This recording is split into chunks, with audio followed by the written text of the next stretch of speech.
नमस्कार, स्वामीप्रसाद किचनमध्ये आपलं मनःपूर्वक स्वागत आहे. तर आज मी तुमच्यासाठी एकदम वेगळ्या चवीची आणि एकदम चटकदार आणि एकदम चटपटीत लसणाची चटणी कशी बनवायची ते आपण या रेसिपीमध्ये बघणार आहोत. आणि ही लसणाची चटणी एकदम महिनाभर टिकणारी आहे आणि एकदम पटकन होणारी ही लसणाची चटणी आहे. कधीतरी काय होतं ना, घरामध्ये भाजी नसते, तर अशा पद्धतीने तुम्ही लसणाची चटणी करून खा. भाकरीसोबत किंवा चपातीसोबत खायला एकदम भारी लागते. तर ही लसूणी चटणी तुम्ही मुलांना डब्याला पण देऊ शकता. तर अशा पद्धतीने तुम्ही एकदा तरी लसूणी चटणी करून बघा. एकदम चवीला छान लागते. अगदी लहान मुलांपासून मोठ्यांपर्यंत सगळ्यांनाच आवडणारी ही लसूणी चटणी आहे. हे लसणाची चटणी तोंडाची चव वाढवणारी आणि एकदम महिनाभर टिकणारी मस्त चटपटीत आणि खमंग आपण इथे लसणाची चटणी केलेली आहे. तर तुम्ही अशा पद्धतीने एकदा तरी लसूणी चटणी करून बघा. चवीला एकदम अप्रतिम लागते. तर अशाच नवीन-नवीन रेसिपीसाठी तुम्ही माझ्या चॅनलवरती जर नवीन असाल, तर स्वामी प्रसाद किचन या चॅनलला तुम्ही एक लाईक, शेअर आणि सबस्क्राईब करा आणि बाजूची बेल घंटा नक्की क्लिक करा. चला तर मग वेळ न घालता आपण रेसिपीला सुरुवात करूया. तर इथे आपण लसणाची चटणी करण्यासाठी लागणारे साहित्य बघूया. तर इथे मी लाल मिरची घेतलेली आहे. तर ही मिरची एकदम चवीला कमी तिखट आहे. जर तुम्हाला कमी तिखट पाहिजे असेल, तर तुम्ही इथे बेडगी मिरची पण घेऊ शकता.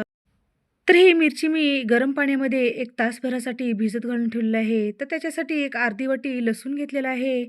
एक 2 ते 3 चमचे लिंबाचा रस घेतलेला आहे. चवीनुसार मीठ घेतलेलं आहे. 1 चमचा चाट मसाला आणि जिरं घेतलेलं आहे. 2 ते 3 चमचे तेल घेतलेलं आहे. तर लसुणी चटणी बनवण्यासाठी सगळ्यात पहिल्यांदा आपण जे मिरच्या पाण्यामध्ये भिजवून ठेवलेले आहेत, ते मिरच्या आपल्याला मिक्सरच्या भांड्यामध्ये घालून घ्यायच्या आहेत. हे भिजवलेली मिरची घालून घेतल्यानंतर याच्यामध्ये आपण जे लसूण त्याच्यावरची साल काढून आपण हे सोलून घेतलेलं आहे, ते लसूण पण आपल्याला या मिरचीमध्ये घालून घ्यायचं आहे. तर या मिरचीमध्ये आणि या लसणामध्ये थोडंसं आपल्याला याच्यामध्ये जी मिरची भिजवून घेतलेलं पाणी आहे, ते पाणी घालून आपल्याला याला बारीक छान वाटून घ्यायचं आहे.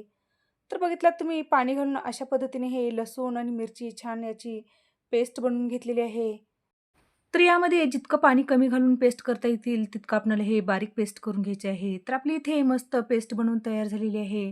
तर इकडे गॅसवर कढई ठेवलेली आहे आणि कढईमध्ये 1-2 चमचे तेल घालून घेतलेलं आहे.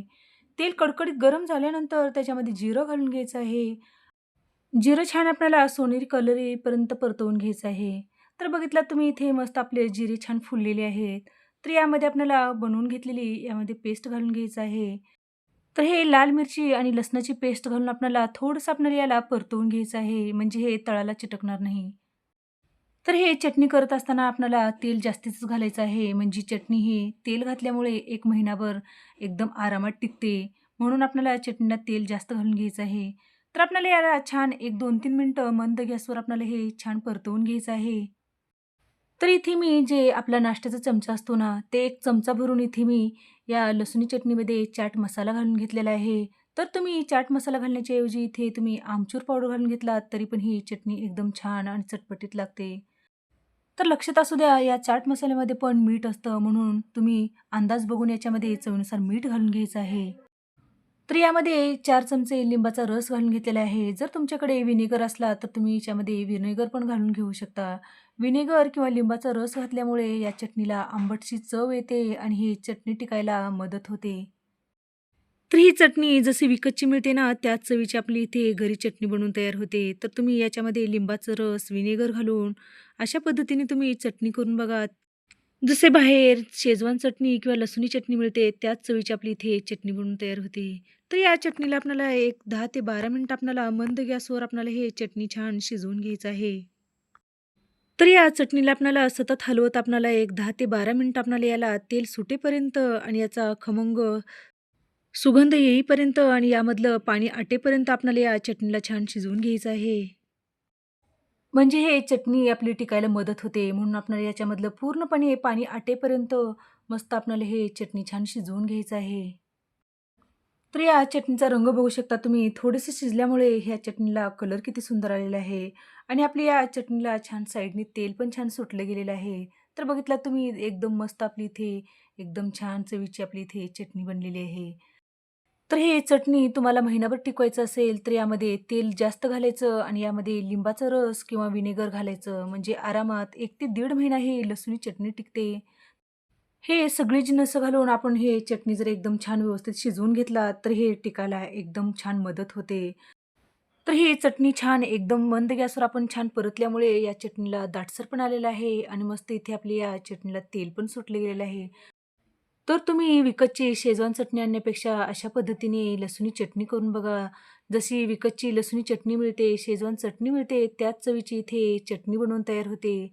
तर इथे आपली मस्त लसूणी चटणी बनवून तयार झालेली आहे. तर आपण ही चटणी एका डिशमध्ये सर्व्ह करूया.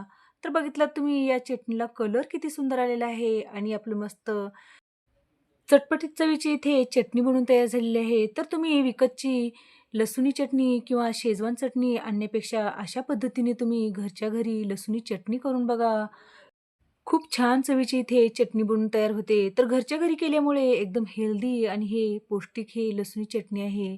तर तुम्ही अशा पद्धतीने एकदा तरी लसूणी चटणी करून बघा. चवीला एकदम भारी लागते. तर हे लसूणी चटणी एका कोरड्या हवाबंद काचेच्या भरणीमध्ये तुम्ही घालून ठेवलात ना, तर हे फ्रिजच्या बाहेर 15 दिवस टिकते आणि फ्रीजमध्ये 1 ते दीड महिना आरामात हे चटणी टिकते.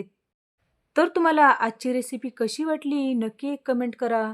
तर अशाच नवीन-नवीन रेसिपीसाठी तुम्ही माझ्या चॅनलवरती जर नवीन असाल, तर स्वामी प्रसाद किचन या चॅनलला तुम्ही एक लाईक, शेअर आणि सबस्क्राईब करा आणि बाजूची बेल घंटा नक्की क्लिक करा. धन्यवाद.